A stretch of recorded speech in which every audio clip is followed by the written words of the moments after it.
সংগ্রামী ছাত্র জনতা, আজকের এই বিক্ষোভ মিছিলে এ পর্যায়ে বক্তব্য নিয়ে আসছেন বাংলাদেশ ইসলামী ছাত্র শিবিরের কেন্দ্রীয় দপ্তর সম্পাদক ছাত্রনেতা নুরুল ইসলাম। বিসমিল্লাহির রহমানির রহিম। বাংলাদেশ ইসলামী ছাত্র শিবির ঢাকা মহানগর শাখার উদ্যোগে আয়োজিত ছাত্রলীগের সন্ত্রাসী বাহিনী কর্তৃক সাধারণ শিক্ষার্থীদের উপর বর্বরচিত হামলার প্রতিবাদে বিক্ষোভ মিছিল এবং সমাবেশের সংগ্রামী ছাত্র জনতা, প্রিয় দেশবাসী, সাংবাদিক বন্ধুগণ, আসসালামু আলাইকুম ওয়া রাহমাতুল্লাহ।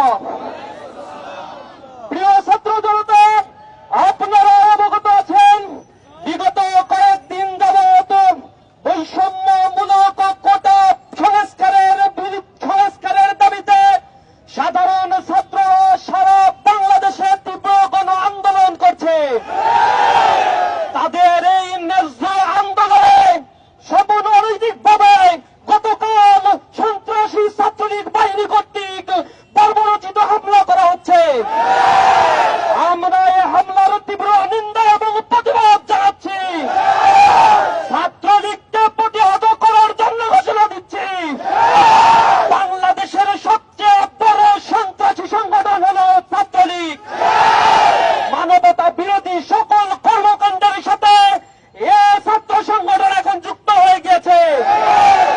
চাঁদাবাজ, ধর্ষণ, ছিনতাই, গুম, হত্যা, মাদকের অভয়ারণ্য, মানুষের সম্পদ লুণ্ঠন থেকে শুরু করে এহেন কোন খারাপ কাজ নাই যা ছাত্রলীগ করছে না। সরকারের কাছে উদাত্ত আহ্বান জানাই, ছাত্রলীগকে অনতি বিলম্বে বিশেষ ট্রাইব্যুনাল গঠন করে নিষিদ্ধ ঘোষণা করতে হবে।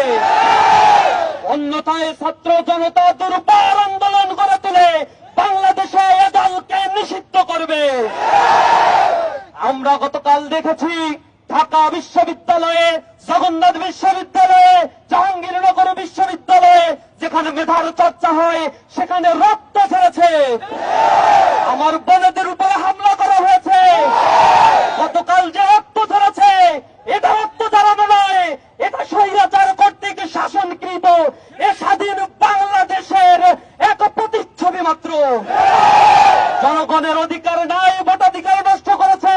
মৌলিক মানবিক সাংবিধানিক অধিকার চাইতে গেলেও আজ রক্তাক্ত হতে হয়। ইসলামী ছাত্র শিবির হুঁশিয়ার উচ্চারণ করে দিচ্ছে, ছাত্রলীগের গুন্ডারা তোমরা লাগাম দাও, অন্যথায় ছাত্র জনতা এই বাংলায় তোমাদের কবর রচনা করবে। সকলকে আজকের এই বিক্ষোভ মিছিল পরবর্তী সমাবেশে উপস্থিত হওয়ার জন্য অসংখ্য ধন্যবাদ, মোবারকবাদ জানিয়ে আমার কথা শেষ করছি। আসসালামু আলাইকুম ওয়া রাহমাতুল্লাহ। পুলিশদের প্রতি আহ্বান জানাই, আমাদের কোন ছাত্রদের